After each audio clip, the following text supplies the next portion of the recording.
दोस्तों स्वागत है एक बार फिर आप अपने YouTube channel CTET study notes पर। जैसा कि आप जानते हैं कि इस चैनल पर हम सीटेट की प्रेपरेशन से related CDP, SST, Punjabi pedagogy और EVS की वीडियो अपलोड करते हैं जी। अभी तक काफ़ी ज़्यादा वीडियो अपलोड है जिनकी हेल्प से आप अपनी जो सीटेट की प्रेपरेशन है वो कर सकते हैं। अब तक की जितनी भी अपलोड वीडियो उनका लिंक आपको डिस्क्रिप्शन बॉक्स में मिल जाएगा। उनकी हेल्प से आप अपनी जो प्रेपरेशन कर सकते हैं, क्योंकि जितनी भी वीडियो अपलोड की हुई है बिल्कुल सिलेबस के अकॉर्डिंग एक एक टॉपिक की वीडियो है और उसके बाद काफ़ी ज़्यादा प्रैक्टिस सेट हैं जिनकी हेल्प से आप अपनी जो प्रेपरेशन है उन प्रैक्टिस सेट की हेल्प से कर सकते हैं। तो स्टार्ट करते हैं। आज की जो वीडियो हमारी है वो CDP की वीडियो है, जिसमें हम पहले डिस्कस करेंगे कि CDP के कौन से इंपॉर्टेंट टॉपिक हैं जो हर शिफ्ट में जिनमें से क्वेश्चन आ रहे हैं, और उसके बाद जो 25 ऐसे संभावित क्वेश्चन हैं जिनमें से क्वेश्चन जो नेक्स्ट जो होगी अपनी जो भी शिफ्ट उसमें आ सकते हैं। तो सबसे पहले तो क्वेश्चन आ रहा है, प्रगतिशील कक्षा में बच्चों को कैसे डेवलप किया जाए, इससे रिलेटेड पढ़ने के कौशल से संबंधित प्रश्न पूछे गए हैं। और इसके अलावा NCF 2005 से रिलेटेड क्वेश्चन है, और वैगोस्टकी और उसका जो ZPD है, जोन ऑफ प्रॉक्सिमल डेवलपमेंट है, इससे रिलेटेड क्वेश्चन है। और हार्वर्ड गार्डनर का जो बहुबुद्धि सिद्धांत उन्होंने दिया है उससे रिलेटेड क्वेश्चन है। समस्या के समाधान की वह प्रणाली जिससे लक्ष्य के पीछे की तरफ चलकर लक्ष्य तक पहुंच जाते हैं, प्याजे के संज्ञानात्मक विकास से संबंधित प्रश्न पूछे जाते हैं। और विकास कैसे होता है, ग्रोथ और डेवलपमेंट में क्या अंतर है, इससे रिलेटेड जो क्वेश्चन है वो पूछे जाते हैं। और कोहलबर्ग के कन्वेंशनल स्टेट, कोहलबर्ग ने जो हमें सिद्धांत दिया है मॉडल डेवलपमेंट का, उससे रिलेटेड जो क्वेश्चन है वो पूछे जाते हैं। तो ऐसे ही हम क्वेश्चन आपके लिए लेकर आए हैं। जैसे हमारा सबसे आज से पहला क्वेश्चन है प्याजे से। प्याजे ने, हम जानते हैं कि अगर पूछा जाए कि कॉग्निटिव डेवलपमेंट का ज्ञानात्मक विकास का सिद्धांत किसके द्वारा दिया गया है, तो प्याजे के द्वारा दिया गया है। प्याजे के सिद्धांत को जो है बच्चे ज्ञान कैसे अर्जित करते हैं, ये प्याजे के सिद्धांत से रिलेटेड है। और इसे कॉग्निटिव डेवलपमेंट का सिद्धांत और स्टेज सिद्धांत भी कहा जाता है, क्योंकि इसमें जो प्याजे ने है बच्चे के डेवलपमेंट को, जो उसका कॉग्निटिव डेवलपमेंट है, ज्ञानात्मक विकास है, उसको 4 स्टेजेस में जो बांटा है। और बच्चे के जो 4 स्टेजेस दी हैं प्याजे के अनुसार वो अनिवार्य हैं, यानी कि वो सब बच्चे जो है उसमें से गुजरते हैं। और इसके अलावा प्याजे ने बच्चों को है नन्हे विज्ञानी कहा है, नन्हे साइंसदान कहा है, और ये भी कहा है कि बच्चे बिल्कुल खाली नहीं होते, बच्चे समाज के प्रति अपनी जो समझ है वो रखते हैं। तो सबसे पहला क्वेश्चन है, प्याजे के अनुसार बच्चों का चिंतन जो थिंकिंग है वयस्कों से यानी कि अडल्ट से डैश में भिन्न होता है बजाय डैश के। ऑप्शन ए है मात्रा प्रकार, बी है आकार मूर्ति परकता, सी है प्रकार मात्रा, डी है आकार किस्म। अगर आपको आंसर इसका हो तो प्लीज़ कमेंट ज़रूर करें। इसका जो सही आंसर आएगा ऑप्शन सी आएगा, प्रकार मात्रा। प्याजे के अनुसार जो बच्चों का चिंतन है, थिंकिंग है उनकी जो, वो अडल्ट से प्रकार में भिन्न होती है मात्रा में, यानी कि मात्रा सेम होती है, जितना अडल्ट सोचते हैं उतना ही बच्चे सोचते हैं, लेकिन प्रकार अलग होते हैं। बच्चों की अलग समस्याएं हैं, उनके बारे सोचते हैं, और जो वयस्क हैं अडल्ट हैं उनकी अलग समस्याएं, उनके बारे सोचते हैं।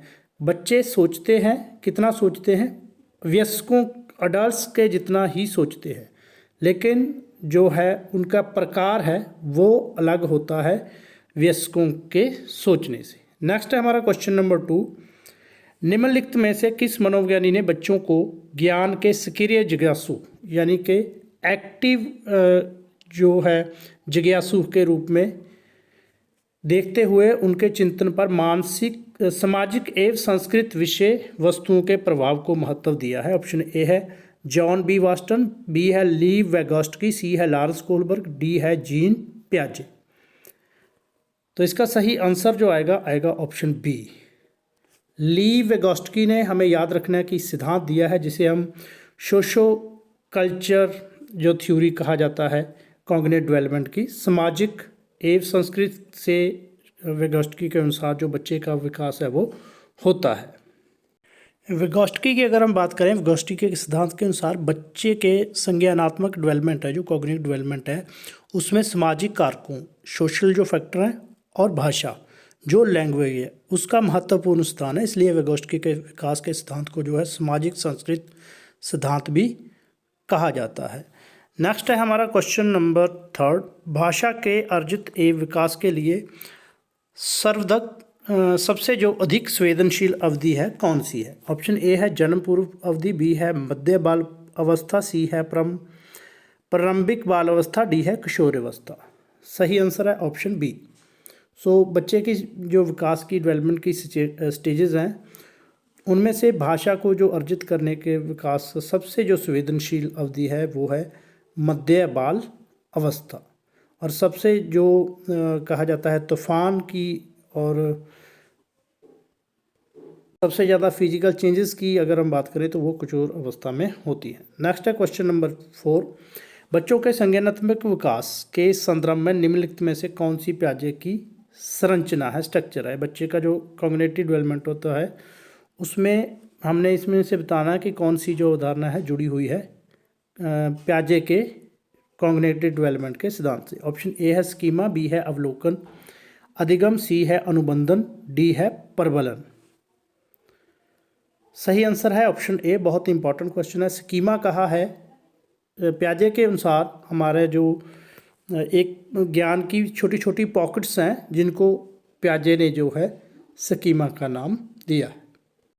नेक्स्ट है क्वेश्चन नंबर 5। निम्नलिखित में से कौन सा विकास का सिद्धांत नहीं है? ऑप्शन ए है विकास जीवन पर्यंत होता है, बी है विकास परिवर्तीय होता है, सी है विकास आनुवंशिकता एवं पर्यावरण दोनों के द्वारा प्रभावित होता है, डी है विकास सार्वभौमिक है तथा संस्कृत संदर्भ में इसे प्रभावित नहीं करते। तो इसका जो सही आंसर आएगा ऑप्शन डी आएगा। डी रॉन्ग है, डी गलत है, क्योंकि संस्कृति जो है हमारा कल्चर है वो ऐसा नहीं है कि हमारे डेवलपमेंट को प्रभावित नहीं करता, बहुत ज़्यादा प्रभावित करता है। इसके अलावा जो 3 है जीवन पर्यंत चलता है, यानी कि जिसे कहते हैं कि विकास निरंतर प्रक्रिया है, कॉन्टीन्यूस प्रोसेस है, अर्थात विकास हमारे जन्म से शुरू होकर मृत्यु तक चलता है। तो विकास क्या है? जीवन पर्यंत होता है। विकास परिवर्तीय, इसमें परिवर्तन होता रहता है।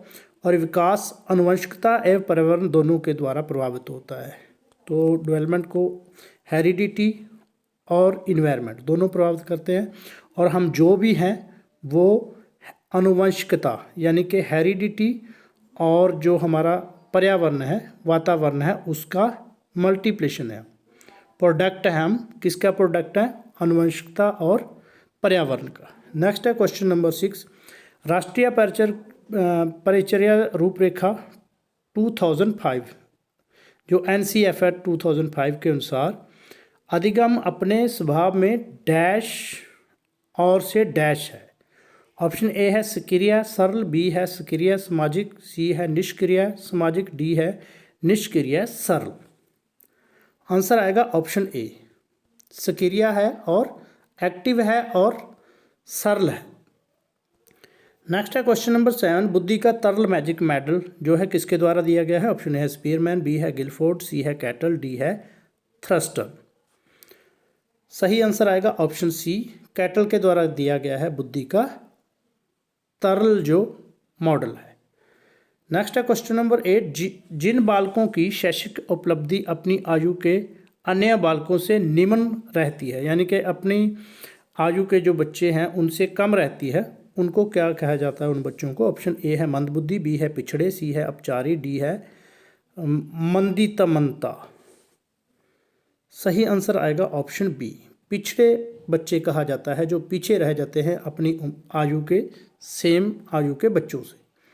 क्वेश्चन नंबर नेक्स्ट 9 है। बालक अभ्यास एवं तत्परता से सीखता है, उपरोक्त कथन किसके द्वारा दिया गया है? ऑप्शन ए है थॉर्नडाइक, बी है Crow and Crow, B C है पावलोव, डी है उपरोक्त में से कोई नहीं। आंसर आएगा ऑप्शन ए। 3 निज़म दिए हैं, बहुत इम्पॉर्टेंट हैं बच्चे के सीखने के। तो थॉर्नडाइक ने जो सबसे पहले दिया है निज़म, उसे कहते हैं तत्परता का, लॉ ऑफ रेडीनेस, यानी कि जितना कोई सीखने के लिए तैयार है उतना ही सीखेगा। दूसरा है लॉ ऑफ एक्सरसाइज, जिसे हम अभ्यास का निज़म कहते हैं कि जितना कोई अभ्यास करेगा उतना ही सीखेगा। तीसरा इनका जो निज़म है वो है लॉ ऑफ इफ़ेक्ट, प्रभाव का निज़म, जिसे जैसा सीखने का प्रभाव होगा, अगर सीखने का प्रभाव अच्छा है, सुखद है, तो बच्चा जल्दी सीखेगा। अगर उसका जो प्रभाव है बच्चे पर दुखदायक प्रभाव पड़ता है तो बच्चा नहीं सीखता। सो 3 नियम जो है थॉर्नडाइक के दिए। कई बार क्वेश्चन सिंपल आ जाता है कि जो लॉ ऑफ इफेक्ट है, लॉ ऑफ एक्सरसाइज है और लॉ ऑफ रेडीनेस है, किसके द्वारा दिए गए हैं? थॉर्नडाइक के द्वारा। क्वेश्चन नंबर 10, जिन प्रक्रियाओं को सीखने के उपरांत संतुष्टि प्राप्त होती है उन्हें सीख लिया जाता है। यह है, ऑप्शन ए है मनोवृत्त का नियम, बी है अभ्यास का नियम, सी है तत्परता का नियम, डी है प्रभाव का नियम। आंसर है ऑप्शन डी। सो हमने पहले अभी बात की है कि जैसा कोई परिस्थिति का सीखने का प्रभाव होगा तो उसे उतना ही जो जल्दी सीख लिया जाएगा, और अगर प्रभाव अच्छा नहीं होगा तो सीखने में देरी होगी। तो इसे कहा जाता है प्रभाव का नियम, लॉ ऑफ इफेक्ट। और यही 3 नियम हैं जो थॉर्नडाइक ने दिए हैं, अभ्यास का नियम, तत्परता का और प्रभाव का नियम। क्वेश्चन नंबर 11, धीमी गति से सीखने वाले बालकों के अध्यापन के लिए उपयोगी सिद्धांत है। ऑप्शन ए है थॉर्नडाइक का सिद्धांत, बी है हल का सिद्धांत, सी है पावलोव का सिद्धांत, डी है कोहलर का सिद्धांत। तो जो बच्चे धीमी गति से सीखते हैं उनके लिए इनमें से सबसे बेटर है थॉर्नडाइक का law of exercise. So Thorndike ने जो सिद्धांत दिया है लॉ ऑफ एक्सरसाइज, अभ्यास का सिद्धांत, वो धीमी गति से सीखने वाले बच्चों के लिए सबसे अच्छा है। क्वेश्चन नंबर 12, सृजनात्मकता यानी कि क्रिएटिविटी मुख्य रूप से संबंधित होती है। ऑप्शन है अपसारी चिंतन, डाइवर्जेंट थिंकिंग, बी है मॉडलिंग, सी है अभिसारी चिंतन, कन्वर्जेंट थिंकिंग, डी है अनुकरण, स्टिमुलेंस। तो इसका सही आंसर है ऑप्शन ए, अपसारी चिंतन। सो क्रिएटिविटी किससे रिलेटेड है? अपसारी चिंतन। 2 तरह के चिंतन है, अपसारी चिंतन, डाइवर्जेंट थिंकिंग, जहाँ पर एक क्वेश्चन के एक से ज़्यादा अधिक आंसर होते हैं। जैसे हम बच्चों से पूछते हैं कि अगर हम उड़ पाते तो क्या होता, तो अलग अलग बच्चे जो हैं अलग अलग उसका आंसर जो है अलग अलग अपने अपनी थिंकिंग के हिसाब से देंगे, जिसे बोलते हैं अपसारी चिंतन, डाइवर्जेंट थिंकिंग। दूसरा है अभिसारी चिंतन, जब समस्या का एक ही हल हो उसे बोलते हैं अभिसारी चिंतन, कन्वर्जेंट थिंकिंग। यानी कि जैसे हम बच्चों को पूछते हैं कि जो हमारी पृथ्वी है उस पर कितने % जो है पानी है, तो सभी का आंसर जो है 71% होगा। तो जिसका एक ही आंसर है, समस्या का एक ही हल है, उसे बोलते हैं कन्वर्जेंट थिंकिंग, अभिसारी चिंतन। जिसके एक से ज़्यादा जो हैं आंसर हैं वो उसे बोलते हैं अपसारी चिंतन, डाइवर्जेंट थिंकिंग। क्वेश्चन नंबर 13, किसी समस्या के एक से अधिक हल होने पर कौन सा चिंतन होगा? What will be the consideration if a problem has more than one solution? Option A है अनुकूल चिंतन, फेवरेबल थिंकिंग, बी है स्मृति आधार चिंतन, मेमोरी बेस्ड थिंकिंग, सी है अपसारी चिंतन, डाइवर्जेंट थिंकिंग, डी है अभिसारी चिंतन, कन्वर्जेंट थिंकिंग। तो आंसर सी होगा। अभी हमने डिस्कस किया है, जब एक से ज़्यादा हल हो तो क्या होता है? Divergent thinking. Question number 14, orthopaedic रूप से बिगड़े बच्चों को होने की संभावना है। ऑर्थोपेडिकली जो इम्पेयर्ड चिल्ड्रन है उनको इनमें से क्या हो सकता है? पोलियोमाइलिटिस, डिस्थीमिया, सी है डिसकैल्कुलिया, डी है डिसलेक्सिया। तो ऑर्थोपेडिक जो फिजिकली किसी तरह की समस्या है, तो ऑप्शन ए इसका आंसर होगा। पोलियोमाइलिटिस ये जो है फिजिकल प्रॉब्लम है, तो ऑर्थोपेडिक से जो मतलब होता है जो फिजिकल किसी तरह की दिक्कत है। और रीडिंग की किसी तरह की दिक्कत है, जैसे डिसकैल्कुलिया हो गया, गणितिक कोई समस्या है, मैथ से रिलेटेड जो समस्या है, इसे याद कैसे रखना है? कैलकुलेशन से, कैलकुलिया से। किसी भी तरह की गणित में समस्या है बच्चे को तो उसे बोलते हैं डिसकैल्कुलिया। दूसरा है डिसलेक्सिया। डिसलेक्सिया होता है पठन विकार कहते हैं हम इसे, रीडिंग डिसऑर्डर। जैसे बच्चा वाज लिखा है, वाज को सा बोलेगा, और जैसे लिखा है 16 इसको बोलेगा 61, या 61 को 16 बोल देगा। तो रीडिंग डिसऑर्डर है, जो लेटर है उसको आगे पीछे पढ़ता है बच्चा, तो इसे बोलते हैं डिसलेक्सिया। ठीक है जी, ये हमने पूरी वीडियो अपलोड की हुई है, आप देख सकते हैं। डिस्क्रिप्शन बॉक्स में आपको उसका लिंक मिल जाएगा, उसमें हमने जितनी भी ये समस्या है डिसलेक्सिया, डिसकैल्कुलिया, रीडिंग से रिलेटेड या कैसे हैं, उन सब का जिक्र जो किया हुआ है। क्वेश्चन नंबर 15 है, मोटर कौशल में सीखने की विकलांगता को कहा जाता है, learning disability in motor skill is called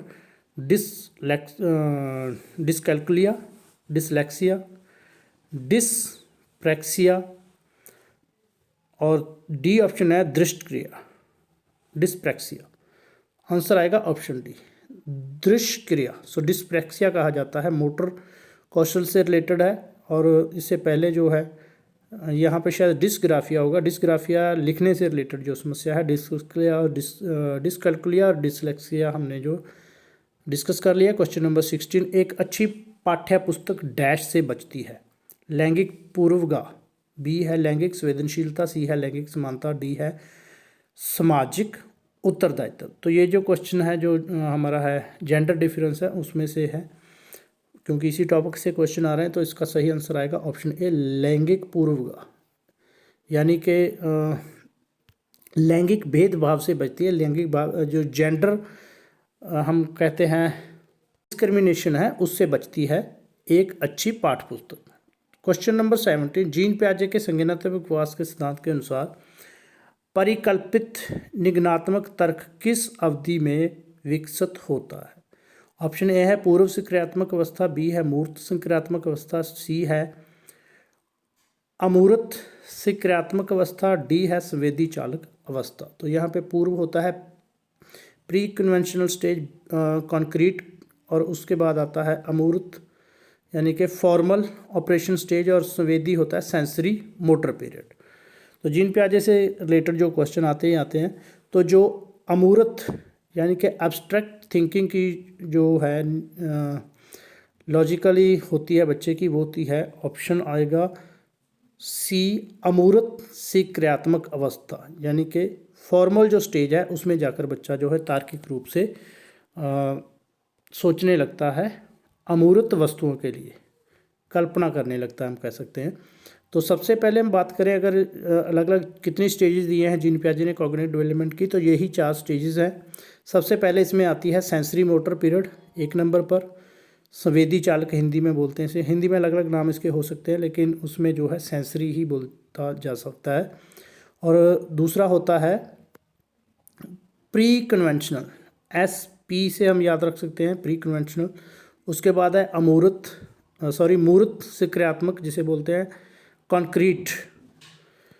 तो कॉन्क्रीट में बच्चा जो है मूर्त चिंतन करता है। मूर्त चिंतन अर्थात जो वस्तु उसके सामने उससे रिलेटेड जो बातें कर सकता है। संवेदी काल में 2 इंपॉर्टेंट क्वेश्चन इससे रिलेटेड आ सकते हैं। एक तो पूछा जा सकता है कि बच्चे पियाजे के ज्ञानात्मक सिद्धांत के अनुसार बच्चे किस अवधि में जो है, किस स्टेज में जो है बच्चे सीखते हैं आँख नाक कान से, तो वो है संवेदी चालक अवस्था जिसे बोलते हैं हम सेंसरी मोटर पीरियड। दूसरा इससे रिलेटेड आता है क्वेश्चन की ऑब्जेक्ट परमानेंस, वस्तु स्थायित्व किस स्टेज में आता है जीन पियाजे की में, तो वो आता है संवेदी चालक अवस्था जिसे हम कहते हैं इंद्रियगम जानक संस्था अवस्था भी इसे कहा जाता है, और सेंसरी मोटर पीरियड भी इसे कहा जाता है। बच्चा जो है सेंस ऑर्गन से सीखता है और इसी अवस्था में जो है ऑब्जेक्ट परमानेंस आता है, OB भी इसी जो अवस्था है उसी में आता है। तो इसकी भी पूरी एक डिटेल वीडियो है जीन पियाजे की पूरी थ्योरी पर, वो भी आप देख सकते हैं चैनल पर विजिट कर। क्वेश्चन नंबर 18 है, वैगोस्की के अनुसार जब एक वयस्क बच्चे के निष्पादन के वर्तमान सत्र को सहयोग द्वारा विस्तृत करता है तो उसे क्या कहा जाता है? ऑप्शन है समीपस्थ विकास का क्षेत्र, बी है पाड़ ढांचा, सी है अंत व्यक्तिगत निष्ठा, डी है खोजपूर्ण अधिगम। तो इसको जो है ऑप्शन बी सही है, स्कैफोल्डिंग कहा जाता है। पाड़ या ढांचा हिंदी में बोला जाता है जब कोई जो बच्चा है वर्तमान सत्र को सहयोग द्वारा विकसित करता है, आगे लेकर जाता है। स्कैफोल्डिंग या जिसे हम कहते हैं ZPD, zone of proximal development, so Vygotsky के सामाजिक संस्कृति सिद्धांत का एक भाग है। इसके अंतर्गत वेगोस्की ने एक जो है संप्रत्यय कह सकते हैं या एक सिद्धांत दिया जिसका जो नाम है वो है स्कैफोल्डिंग, सहारा देना। सो इसका हिंदी में अगर स्कैफोल्डिंग का मीनिंग डालते हैं तो इसका अर्थ है सहारा देना। सो इसमें क्या होता है, जब बच्चा किसी समस्या के समाधान के लिए किसी वयस्क या साथी के मार्गदर्शन की उपस्थिति में कोई कार्य करता है तो वह प्रक्रिया स्कैफोल्डिंग कहलाती है। यहाँ हम कह सकते हैं कि जब बच्चा किसी समस्या के समाधान का हल किसी की सहायता या मार्गदर्शन से करता है तो यह प्रक्रिया जो है सहारा देना या स्कैफोल्डिंग कहलाती है। क्वेश्चन नंबर 19 है, परिवार एवं पास पड़ोस बच्चों के समाजीकरण की कौन सी इकाई है? ऑप्शन है प्राथमिक एजेंसियां हैं, बी है मध्य एजेंसियां हैं, सी है द्वितीयक एजेंसियां हैं, डी है मनोवैज्ञानिक एजेंसियां हैं। तो आंसर आएगा ऑप्शन ए प्राथमिक एजेंसियां हैं, जो आस पड़ोस या परिवार है वो बच्चे के समाजीकरण की सोशलाइजेशन। क्वेश्चन नंबर 20 है, भाषा अर्जित करने के संदर्भ में डैश सर्वाधिक महत्वपूर्ण है? ऑप्शन ए है समृद्ध भाषा परिप्रेक्ष्य, बी है संचार माध्यम का अधिक प्रयोग, सी है विद्यालय परीक्षा प्रक्रिया, डी है भाषिक पाठक पठन सामग्री। तो आंसर आएगा ऑप्शन ए। सो जितना अच्छा बच्चे का आसपास का जो वातावरण होगा, जितनी उसमें अच्छी भाषा बोली जाएगी, समृद्ध भाषा परिवेश यानी कि अच्छा भाषा वातावरण होगा, वहाँ से बच्चा जो है सर्वाधिक महत्वपूर्ण है बच्चे के भाषा अर्जित करने में। क्वेश्चन नंबर 21 है, ली वेगोस्की के अनुसार संज्ञानात्मक विकास का मूल कारण क्या है? According to Lev Vygotsky what is the root cause of cognitive development? Option A है संतुलन बैलेंस, बी है सामाजिक क्रिया सोशल इंटरेक्शन, सी है मानसिक प्रयोगों का समायोजन adjustment of mental patterns, D है उद्दीपन अनुक्रिया युग्मन स्टिमुलस रिस्पॉन्स कपलिंग। आंसर आएगा ऑप्शन बी। हमने पहले ही ये डिस्कस कर लिया है कि वेगोस्की के अनुसार बच्चा जो अपना कॉग्निटिव डेवलपमेंट करता है वो सामाजिक अन्योन क्रिया यानी कि सोशल इंटरेक्शन से करता है। क्वेश्चन नंबर 22, विचार न केवल भाषा को निर्धारित करते हैं बल्कि उसे आगे भी बढ़ाते हैं, यह विचार डैश द्वारा रखा गया। Thoughts not only determine language but also carry it forward is the view held by. Option A Jean पियाजे, बी है कोलबर्ग, सी है वेगोस्की, डी है पावलोव। आंसर आएगा ऑप्शन ए जीन पियाजे के द्वारा ये कहा गया है कि विचार ना केवल भाषा को निर्धारित करते हैं बल्कि उसे आगे भी बढ़ाते हैं। क्वेश्चन नंबर 23 है, वेगोस्की तथा पियाजे के परिप्रेक्ष्य में एक प्रमुख विभिन्नता क्या है? There is a major difference between the perspective of Vygotsky and पियाजे। ऑप्शन ए व्यवहारवादी सिद्धांतों की उनकी आलोचना, बी है बच्चों को एक पालन पोषण का परिवेश उपलब्ध कराने की भूमिका, सी है भाषा चिंतन के बारे में उनके दृष्टिकोण, डी है ज्ञान की क्रिया निर्माताओं के रूप में बच्चों की संकल्पना। तो आंसर आएगा ऑप्शन सी। सो जीन पियाजे और वेगोस्की के बीच जो अंतर है वो है भाषा चिंतन के बारे में उनके दृष्टिकोण में है, there view of language thinking. Question number 24, बाल केंद्रित शिक्षा का समर्थन निम्नलिखित में से किस विचार के द्वारा किया गया है? बी एफ स्किनर, बी है जॉन ड्यूई, सी है एरिक एरिक्सन, डी है चार्ल्स डार्विन। आंसर आएगा ऑप्शन बी जॉन ड्यू जो है वो चाइल्ड सेंटर एजुकेशन के समर्थक है, यानी कि एजुकेशन जो है शिक्षा जो है बच्चे के अकॉर्डिंग होनी चाहिए, बच्चा केंद्र होना चाहिए शिक्षक का। क्वेश्चन नंबर 25, जब बच्चा फेल होता है तो इसका तात्पर्य क्या है, इससे क्या अर्थ है? ऑप्शन है बच्चों ने उत्तरों को सही तरीके से याद नहीं किया, बी है बच्चा पढ़ाई के लिए योग्य नहीं है, सी है व्यवस्था फेल हुई है, डी है बच्चों की प्राइवेट ट्यूशन लेनी चाहिए।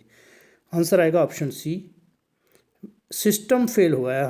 हमने कभी भी चाइल्ड साइकोलॉजी में एक चीज़ हमें याद रखनी है, हमें सबसे जो क्वेश्चन है उसे अच्छे से रीड करना है। दूसरा ये है कि 4 ऑप्शंस में से जो सबसे ज़्यादा बच्चे के फेवर में ऑप्शन है वही आंसर होगा, ये बात हमने ध्यान में रखनी है।